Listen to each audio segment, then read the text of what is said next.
तो फिल्म की शुरुआत होती है अंटार्कटिक ओशन से। सर्दियों के मौसम में एक बहुत बड़ा शिप जमे हुए समुद्र के अंदर फंस चुका था। कैप्टन हर मुमकिन कोशिश कर रहे थे कि वो इस जहाज को और अपने सभी के सभी पैसेंजर्स को सेफली इस इलाके से निकाल दे, लेकिन ठंड बढ़ती ही जा रही थी और यहाँ जिंदा रहना पॉसिबल नहीं रहा था। तकरीबन ऐसे ही बर्फानी तूफानी रात में इन्हें किसी आदमी के चिल्लाने की आवाज आती है। वो मदद के लिए चिल्ला रहा था। कैप्टन अपने कुछ साथियों के साथ उसकी मदद के लिए यहाँ पहुंचे तो उस आदमी ने कहा, प्लीज या तो मुझे यहाँ से ले जाओ या मुझे मार दो, मुझे तड़पने के लिए यहाँ मत छोड़ना। उसकी हालत पर रहम खाते हुए कैप्टन उसे अपनी शिप के अंदर ले आते हैं, पर ऐसा करते ही इस शिप के पास एक मॉन्स्टर आ गया जो असल में उस आदमी के पीछे पड़ा था और उसी से बचने के लिए मदद मांग रहा था। इस टाइम बस इस मॉन्स्टर के भयानक हाथ और लंबा कद दिखाया जाता है और आते ही ये मॉन्स्टर इस शिप के लोगों पर हमला करना शुरू कर देता है। सभी उससे लड़ते हैं पर कोई जीत नहीं पाता। गोलियों का भी उस पर कोई असर नहीं हो रहा था। ये देखते हुए एक सोल्जर एक ताकतवर मिनी रॉकेट जैसे एक गन से उसके ऊपर हमला करता है, लेकिन मॉन्स्टर उससे भी नहीं मरता, बस इस शिप से नीचे गिर जाता है। उस समय आकर ये मॉन्स्टर अब इनके शिप को जोर जोर से हिलाने लगा था, जिससे शिप के अंदर काफी तोड़फोड़ हो रही थी और इन लोगों की जान खतरे में भी पड़ रही थी। ये देखते हुए ऊपर से कैप्टन उस मॉन्स्टर की पास वाली बर्फ पर कुछ जोरदार चीज मारते हैं, जिससे आसपास की बर्फ टूट जाती है और वो मॉन्स्टर उस ठंडे बर्फीले पानी में दफन हो जाता है। इन लोगों को लगा कि वो मॉन्स्टर अब मर गया होगा, पर ऐसा नहीं था। खैर अब सुबह भी हो जाती है और कैप्टन उसी आदमी के पास आते हैं जिसकी रात उन्होंने मदद की थी और वो पूछते हैं कि आखिर ये मॉन्स्टर तुम्हारे पीछे कैसे पड़ा था। ये सवाल सुनते ही वो आदमी अपनी कहानी सुनाने लगता है और ऐसे सीन्स पास्ट में चले जाते हैं। हम उस आदमी विक्टर का बचपन देखते हैं जिस टाइम वो 12 साल का था। विक्टर एक बहुत बड़े साइंटिस्ट का बेटा था और वो चाहते थे कि विक्टर भी एक साइंटिस्ट बने, एक बहुत ही अच्छा डॉक्टर बने। साथ ही साथ अपनी और अपने डैड की बहुत मेहनतों के बाद विक्टर साइंटिस्ट बन भी गया और वो भी बहुत छोटी उम्र में। लेकिन उनकी साइंस का कोई फायदा ही नहीं हुआ जब विक्टर ने देखा कि वो अपनी मॉम को नहीं बचा पाया। वो अपने डैड पर गुस्सा हुआ कि क्या फायदा है इस साइंस का, जिसकी वजह से हम अपनी माँ को नहीं बचा पाए। उसके डैड उसे समझाते हैं कि किसी इंसान को जिंदा करना हमारे बस में नहीं है और यहाँ से विक्टर की लाइफ का एक नया सफर शुरू हो जाता है। उसने ठान लिया था कि वो कोई ऐसा रास्ता जरूर निकाल कर रहेगा जिससे वो मरे हुए इंसानों को दोबारा जिंदा कर सकेगा। कोई ऐसा फॉर्मूला या कोई ऐसी टेक्निक ढूंढ ही लेगा जो उसके डैड को नहीं पता। सीन कट होकर हमें दोबारा प्रेजेंट का सीन दिखाया जाता है, जहाँ पर वो मॉन्स्टर जो कि पानी के अंदर दबा हुआ था वो दोबारा उस पानी से निकल आता है। हैरानी की बात थी कि इतने ठंडे पानी के अंदर रहने के बावजूद उससे एक छींक तक नहीं आई थी। उसको दिखाने के बाद सीन्स दोबारा पास्ट में शिफ्ट हो जाते हैं, जहाँ पर विक्टर अपनी कहानी सुना रहा था। विक्टर अपनी सोच पर काम करता रहा और इंसानों को जिंदा करने के तरीके ढूंढता रहा। सालों गुजर गए। जब विक्टर 30 साल का हुआ तो फाइनली उसने बिजली के जरिए इंसानों के ऑर्गन्स का इस्तेमाल करते हुए इंसान को जिंदा करने का तरीका ढूंढ ही निकाला। अपने एक्सपेरिमेंट को लेकर वो बड़े बड़े बिजनेसमैन की एक मीटिंग के अंदर गया। वहाँ उसने सबको दिखाया कि उसने एक आधे इंसान को एक मशीन के जरिए जिंदा कर दिया था। ये देखकर वहाँ के सभी लोग डर जाते हैं क्योंकि उन्हें लग रहा था कि विक्टर किसी इंसान को इस तरह जिंदा कर गॉड को चैलेंज देना चाह रहा है और अपने आप को गॉड समझ रहा है। वो विक्टर को ही बुरा भला कहने लग जाते हैं और फौरन उसे अपना ये एक्सपेरिमेंट बंद करने को कहते हैं। पर विक्टर वो एक्सपेरिमेंट बंद नहीं करता और अपने बनाए उस ह्यूमनॉइड की तरफ एक बॉल फेंकता है। वो ह्यूमनॉइड वो बॉल कैच भी कर लेता है और बोलता भी है। ये देखकर सब लोग डर जाते हैं और फौरन विक्टर को यहाँ से चले जाने को कहते हैं। कोई भी उसके एक्सपेरिमेंट पर पैसा लगाने के लिए तैयार नहीं था। उस समय विक्टर वहाँ से चला जाता है और उसका बनाया वो क्रिएचर दर्द में तड़पता रहता है पीछे। कुछ लोगों ने तो उसकी रिसर्च और कामयाबी से इसलिए मुंह मोड़ लिया था क्योंकि उन्हें लग रहा था कि अगर विक्टर की रिसर्च के बारे में लोगों को पता चल गया तो फिर कोई भी इंसान मरेगा ही नहीं और ये दुनिया ज्यादा इंसानों से भर जाएगी। उदास विक्टर यहाँ से चला जाता है और फिर विक्टर को बुलाता है एक बहुत बड़ा बिजनेसमैन। असल में मसला ये था कि इस बिजनेसमैन के पास पैसा बहुत था, बिजनेस बहुत था, पर उसकी अपनी जिंदगी बहुत कम रह गई थी। वो सालों से ही कोई ऐसा तरीका ढूंढ रहा था जिससे वो अपनी बीमारी को ठीक कर सके और अपनी लाइफ बढ़ा सके। और अब विक्टर को देखते हुए उसके एक्सपेरिमेंट के बारे में जानकर उसके अंदर भी उम्मीद जागी थी कि वो भी अपनी जिंदगी जी सकता है। वो बिजनेसमैन विक्टर से कहता है कि तुम्हें जितना पैसा चाहिए, जो जो चीजें चाहिए, दुनिया के जिस भी कोने से चाहिए, मैं तुम्हें सब ला कर दूंगा, तुम अपनी लैब बनाओ और अपना एक्सपेरिमेंट पूरा करो ताकि बाद में तुम मेरी जान बचा सको। विक्टर बहुत ज्यादा खुश था। वो अपने भाई विलियम के घर जाता है उसे ये खुशखबरी देने के लिए कि वो अपनी एक लैब बनाने वाला है। उसका भाई भी उसकी इस कामयाबी पर खुश होता है और यहीं पर विक्टर की मुलाकात होती है एलिजाबेथ से, विलियम की वाइफ से, जो विक्टर को समझाती है कि साइंस और गॉड के दरमियान में एक लाइन है, तुम साइंस के जरिए बस अपने एक्सपेरिमेंट पूरे करना, कभी भी अपने आप को गॉड मत समझ लेना। खैर विक्टर अब बहुत दूर एक ऐसी जगह पर चला जाता है जहाँ पर कोई भी उसके एक्सपेरिमेंट के बारे में जान ना पाता। इस हवेली को वो आहिस्ता आहिस्ता से अपनी लैब में बदल देता है और चांदी के 2 बड़े बड़े एंटीनास भी मंगवाता है। वो जानता था कि उसे एक पूरे इंसान को जिंदा करने के लिए बहुत ज्यादा बिजली की जरूरत पड़ेगी और इतनी बिजली इस टाइम पर कोई बना नहीं सकता था, और पूरे इंसान को जिंदा करने के लिए उसने आसमानी बिजली के इस्तेमाल का सोचा था। और ये चांदी के एंटीनास आसमानी बिजली को इकट्ठा करके उसके एक्सपेरिमेंट को ही पूरा करते और उसके बनाए इंसान को जिंदा कर देते। विलियम, उसकी वाइफ एलिजाबेथ, जो कि उस बड़े बिजनेसमैन की भतीजी थी, वो भी विक्टर का साथ देते थे। उन्होंने ही मिलकर विक्टर के साथ ये लैब कंप्लीट करवाई थी। लैब के बनने के बाद विक्टर ने काफी एक्सपेरिमेंट किए पूरे इंसान को जिंदा करने के, पर वो एक्सपेरिमेंट्स में कामयाब नहीं हो पाया। तब एलिजाबेथ ने उससे कहा, ऐसे नहीं, तुम बिल्कुल शुरू से शुरू करो, अपने ऊपर गौर करो, जैसे तुम हो वैसा ही उसे बनाओ। विक्टर एलिजाबेथ की बात समझ गया और उसने अपना एक्सपेरिमेंट नए सिरे से शुरू किया। उसने अपनी बॉडी के मूवमेंट्स पर ध्यान दी और अपने बनाए ह्यूमनॉइड को मूव करने के लिए उसने स्केलेटन और मसल्स को कुछ तारों से जोड़ा, जिसकी वजह से वो अपने हाथ पांव हिला सकता था, चल सकता था। उसने अपनी क्रिएचर के पूरे जिस्म में तारे बिछा दी। उसका स्ट्रक्चर पूरा करने के बाद अब विक्टर को जरूरत थी उसके अंदर सारे ऑर्गन्स लगाने की। अब वो विक्टर कहाँ से अरेंज करता? उन्हीं दिनों जंग भी चल रही थी। वो जंग के मैदान से बहुत सारी डेड बॉडीज उठा कर लाया और उन्हीं डेड बॉडीज के ऑर्गन्स निकालते हुए उसने बिल्कुल उसी तरह अपने ह्यूमनॉइड के अंदर वो ऑर्गन्स लगा दिए जैसे एक इंसान के अंदर लगे होते हैं। इस ह्यूमनॉइड को बनाने का प्रोसेस बहुत ही ज्यादा भयानक था। विक्टर ने एक एक डेड बॉडी काटी थी सही ऑर्गन्स ढूंढने के लिए। इस ह्यूमनॉइड के अंदर उसने किसी की आंख तो किसी का नाक लगाया था। आखिर जब वो अपनी तरफ से इस पूरी बॉडी को पूरा कर लेता है तो वो इसका नाम फ्रैंकेनस्टाइन रखता है। इस बॉडी के दिल को वो एक पावर मशीन के साथ जोड़ देता है जो बिजली के जरिए उसके दिल को जिंदा कर देती। बॉडी बनाने के बाद उसे बस इंतजार था तो बस एक गरज चमक के साथ तूफान का, जब आसमानी बिजली उसके चांदी के एंटीनास पर गिरती और वो एंटीनास इस ह्यूमनॉइड को जिंदा कर देते। उसने इस ह्यूमनॉइड का नाम फ्रैंकेनस्टाइन रखा था। एक दिन ऐसे ही तूफान आ भी जाता है। विक्टर को लगता है कि आज उसका एक्सपेरिमेंट पूरा हो जाएगा और उसी दिन वो बिजनेसमैन जिसने ये पूरा एक्सपेरिमेंट करवाया था वो भी विक्टर के पास आ जाता है। विक्टर उससे पूछता है, देखो आज एक्सपेरिमेंट पूरा हो जाएगा, तुम मुझसे क्या चाहते हो? वो आदमी कहता है, मैं और क्या चाहूंगा, मैं बस यही चाहता हूँ कि जब मैं मर जाऊं तो तुम मुझे भी इस बॉडी की तरह ही जिंदा कर देना, और अगर तो मुझे जिंदा नहीं कर सकते तो मेरा दिल और दिमाग इस बॉडी में डाल देना। ये सुनकर विक्टर कहता है, नहीं, मैं अपनी बॉडी के साथ और छेड़छाड़ नहीं करूंगा। ये सुनकर उस बिजनेसमैन को गुस्सा आ जाता है और उन दोनों के दरमियान में लड़ाई हो जाती है। ऐसे ही लड़ाई में वो बिजनेसमैन भी नीचे गिरता है और मारा जाता है। आसमानी बिजली भी उन टॉवर्स पर गिर जाती है जो विक्टर ने बनाए थे, लेकिन उसके बावजूद भी विक्टर देखता है कि उसका एक्सपेरिमेंट नाकाम था। वो ह्यूमनॉइड यानी फ्रैंकेनस्टाइन जिंदा नहीं हुआ था। विक्टर अब पूरी तरह टूट चुका था। उसकी सालों की मेहनत बर्बाद हो गई थी, इसलिए वो थक कर सो गया। सुबह जब उठा तो उसे अपनी आंखों पर यकीन नहीं आ रहा था। फ्रैंकेनस्टाइन चल सकता था, वो उसकी आंखों के सामने खड़ा हुआ था। पट्टियों में बंधी हुई अपनी इस क्रिएचर को देखकर वो खुद ही डर जाता है। उसकी चाल चलन बहुत ही ज्यादा अजीब थी। जाहिर सी बात थी कि एक नॉर्मल इंसान तो था नहीं। तारों से जुड़े हुए क्रिएचर की चाल चलन ऐसी ही होती है। वैसे भी इसके जिस्म का हर हिस्सा तो किसी दूसरे इंसान का था। छोटे छोटे टुकड़ों में बटा हुआ ये क्रिएचर काफी भयानक दिख रहा था। विक्टर को खुद भी फ्रैंकेनस्टाइन से काफी डर लगता था, इसीलिए उसने फ्रैंकेनस्टाइन को एक खुफिया कमरे में बंद कर दिया। विक्टर ने नोटिस किया था कि इस बड़ी सी क्रिएचर का दिमाग बिल्कुल एक पैदा हुए बच्चे के बराबर है। विक्टर अब उसे बोलना सिखाता है और सबसे पहले उसे नाम देता है अपने ही नाम पर और उसके सामने बोलता है, आई एम विक्टर।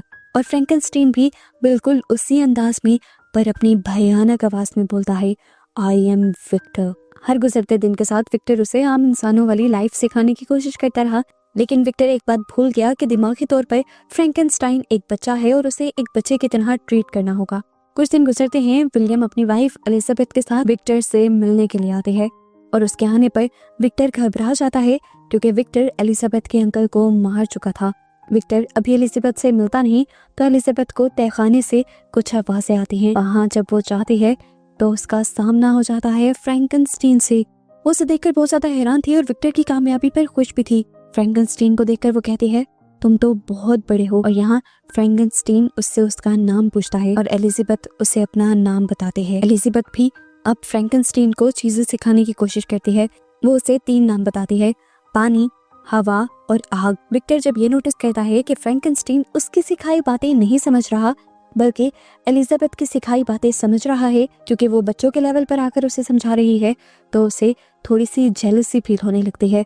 इसी गुस्से में वो अपने भाई विलियम के पास जाता है और उसे कहता है, तुम फौरन एलिजाबेथ को यहाँ से ले जाओ। जो क्रिएचर मैंने बनाया है वो बहुत खतरनाक है, उसी ने एलिजाबेथ के अंकल को भी मार दिया है। वो विलियम को एलिजाबेथ के अंकल की लाश भी दिखाता है और कहता है कि अगर तुम्हें अपनी और अपनी वाइफ की जान प्यारी है तो आज ही यहाँ से चले जाओ और मैं अपनी इस क्रिएचर को भी खत्म कर दूंगा। विलियम भी विक्टर की बात मानते हुए एलिजाबेथ को लेकर यहाँ से बाहर निकल जाता है और उनके निकलते ही विक्टर भी इस पूरे महल के अंदर पेट्रोल डालकर आग लगा देता है, जिसकी वजह से ये पूरा महल ब्लास्ट हो जाता है और विक्टर भी उड़कर बाहर निकलता है। उसकी टांग इतनी बुरे तरीके से जख्मी हुई थी कि पूरी की पूरी टूट गई थी और बस कुछ वेन्स के साथ ही बामुश्किल वो अपनी बॉडी के पिछले हिस्से से जुड़ी हुई थी। विक्टर की हालत देखते हुए विलियम परेशान हो जाता है और उसे भी अपने और एलिजाबेथ के साथ लेकर शहर चला जाता है। जिसके बाद सीन यहीं से कट होकर मूवी दोबारा प्रेजेंट में आ जाती है, जहां प्रेजेंट में हमें दिखाया गया था कि फ्रैंकनस्टीन पानी से सही सलामत निकल आया था और अपना बदला लेने के लिए अब वो शिप के अंदर भी चला गया था और उसने शिप के कुछ हिस्सों में आग लगाना भी शुरू कर दी थी। अब कैप्टन खुद फ्रैंकनस्टीन के सामने जाता है और उससे पूछता है, क्या विक्टर ने यानी तुम्हारे डैड ने जो कहानी सुनाई है वो सच है? क्या तुम वाकई में इतने खतरनाक हो कि इंसानों को मार देते हो? फ्रैंकनस्टीन कहता है, नहीं, वो आधी सच्चाई है, मैंने किसी इंसान को कभी नहीं मारा। हाँ, मैं ये जरूर मानता हूँ कि मुझे विक्टर पर गुस्सा है। मैं उससे बदला लेना चाहता हूँ उस चीज का जो उसने मेरे साथ किया। उसने मुझे चलते हुए महल में छोड़ दिया था। मैंने बहुत मुश्किल से अपनी जान बचाई और बेसमेंट के रास्ते से होता हुआ मैं बाहर निकल आया। वो रास्ता जंगलों में निकलता था। मैं जंगलों में कई सालों तक भटकता रहा। वो कहता है कि विक्टर ने तो कभी इस बात का भी ख्याल नहीं किया कि मैं एक बच्चा था दिमागी तौर पर, मैं उस दुनिया में कैसे जीता। मैंने मुश्किलें सही, जानवर तक मुझे देखकर डरकर भाग जाया करते थे। मैं बहुत अकेला था। जंगल में कुछ शिकारी मुझे देखते तो फौरन मुझ पर हमला करने लग जाते क्योंकि वो मुझे शैतान समझते और मानते थे। ऐसे ही एक और मर्तबा कुछ शिकारी उसे देखते हैं जिनसे बचकर वो भाग नहीं पाता और शिकारी उसे गोलियां मार देते हैं। अपनी जान बचाने के लिए वो यहाँ से भागता हुआ एक घर के पास आता है और उसमें छुप जाता है। जब उसे होश आया तो उसने देखा कि उसके सारे के सारे ही जख्म भर चुके थे। फ्रैंकनस्टीन हैरानी से सब कुछ बता रहा था। वो कहता है, मैंने फिर उस घर में देखा, उस घर में काफी सारे लोग रहते थे प्यार से। मुझे भी एहसास हुआ कि मेरी भी ऐसी ही एक फैमिली होनी चाहिए, ऐसे ही लोग होने चाहिए जिनके साथ मैं बात कर सकूं। फ्रैंकनस्टाइन देखता था कि एक ओल्ड मैन अपनी ग्रैंड डॉटर को कुछ पढ़ाया करता था। छुपकर वो सारी बातें समझता, उनकी लैंग्वेज को सुनता, वो सीखता और उनके बिहेवियर को नोट करता था। फ्रैंकनस्टीन के दिल में भी ये उमंग जागती है कि वो भी इस फैमिली का हिस्सा बन जाए। वो देखता था कि किस तरह फैमिली के लोग अपने अपने कामों पर जाते हैं और घर की जरूरतें पूरी करते हैं। उसने भी इन लोगों की मदद करने के लिए घर की जरूरतें पूरी करने का फैसला किया। कभी वो जंगल से ढेर सारी लकड़ियों के बंडल तोड़कर लाकर इनके पास रख देता था, कभी वो हिरन का शिकार करके इन्हें ला देता था। ये फैमिली हैरान तो होती है कि आखिर इनकी मदद कौन कर रहा है। तब ग्रैंडपा ये कहकर टाल देते हैं कि हो सकता है कि गॉड हमारी मदद कर रही हूँ। खैर, कुछ अर्सा गुजरता है और ये फैमिली घर छोड़कर शहर जाने का फैसला कर लेती है, पर इनके ग्रैंडपा यहीं रह जाते हैं। पता चलता है कि ग्रैंडपा देख नहीं सकते थे लेकिन वो सुन जरूर सकते थे और वो हमेशा से ये बात जानते थे कि फ्रैंकनस्टीन उनके घर रह रहा है।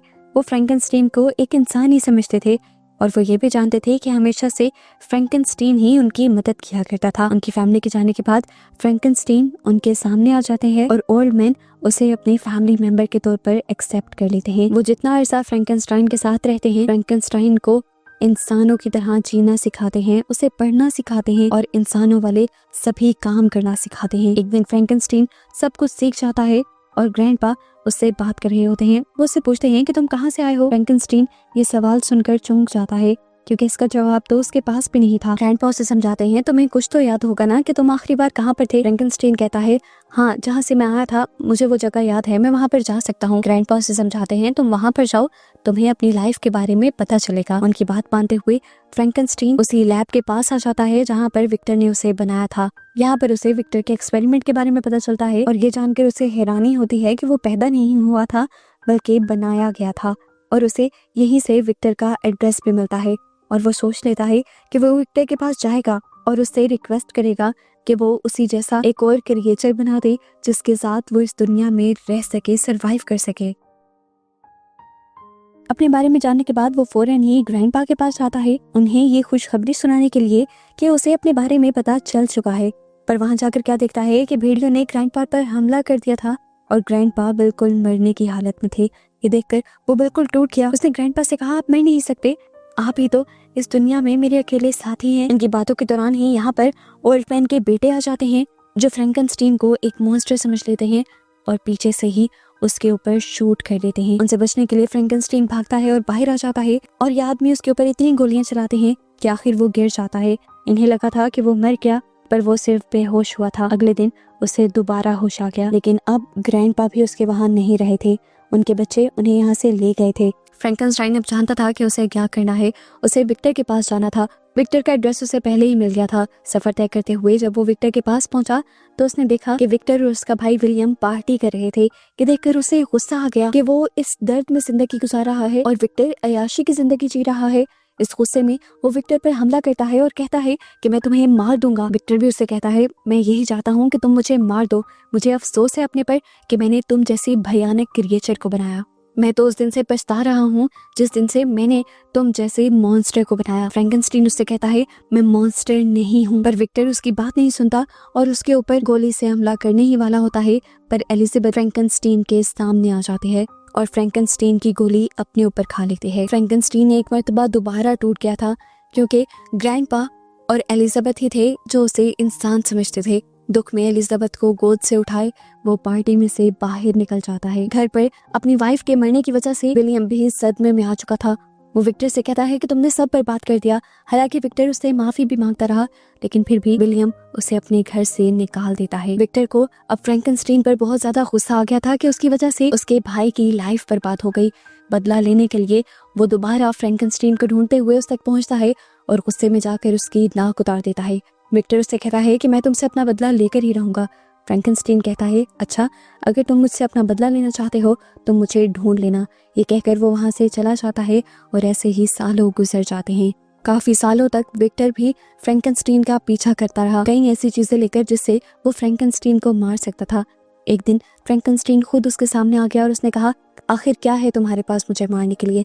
लाओ मुझे दो, मैं खुद अपने आप को मारूंगा, लेकिन अगर मैं ना मरा तो मैं तुम्हें मार दूंगा। विक्टर फ्रैंकनस्टीन के हाथ में डायनामाइट पकड़ा देता है, यानी बॉम्ब पकड़ा देता है, जिसकी वजह से फ्रैंकनस्टीन ब्लास्ट हो जाता है, पर हमेशा की तरह मरता नहीं और कुछ अरसे बाद जिंदा हो जाता है। और उसके बाद से ही अब वो विक्टर के पीछे पड़ चुका था, क्योंकि अब अपने कहे के मुताबिक उसने विक्टर को मारना था। वो जब विक्टर को टॉर्चर कर रहा था, जब उसे मार रहा था, तभी तो विक्टर ने मदद के लिए कैप्टन और उसके लोगों को बुलाया था।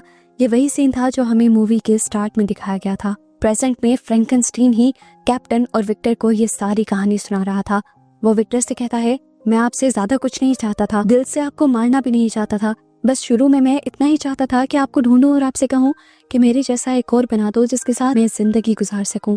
उसकी ये बात सुनकर विक्टर की आंखों से आंसू आ जाते हैं और वो फ्रैंकनस्टीन से माफी मांगता है कि मैंने तुम पर एतबार नहीं किया जिसे मैंने खुद बनाया था। विक्टर की हालत काफी खराब थी, वो मरने वाला था, पर मरने से पहले वो फ्रैंकनस्टीन को कहकर जाता है कि तुम्हें जीना होगा मेरी जगह पर और मुझे माफ भी करना होगा। फ्रैंकनस्टीन भी यहाँ पर विक्टर को माफ कर देता है और उनकी इस एंडिंग को देखकर शिप के सभी लोग रोने लग जाते हैं। आखिर फ्रैंकनस्टीन शिप से उतर जाता है और उनकी इस शिप को इस बर्फानी तोदे से आजाद करवाते हुए समुंदर में भी भेज देता है। सभी लोग इस तरह आजाद हो जाते हैं सिर्फ और सिर्फ फ्रैंकनस्टीन की वजह से। आते हुए सभी फ्रैंकनस्टीन की तरफ हाथ हिलाते हैं। फ्रैंकनस्टीन इंसानों को एक और मर्तबा अपने से दूर जाता देखते हुए दुखी था, पर अब उसने ठान ली थी कि वो ये जिंदगी अकेले ही गुजारेगा और इस तरह उसे दिखाते हुए ही ये मूवी यहाँ खत्म हो जाती है।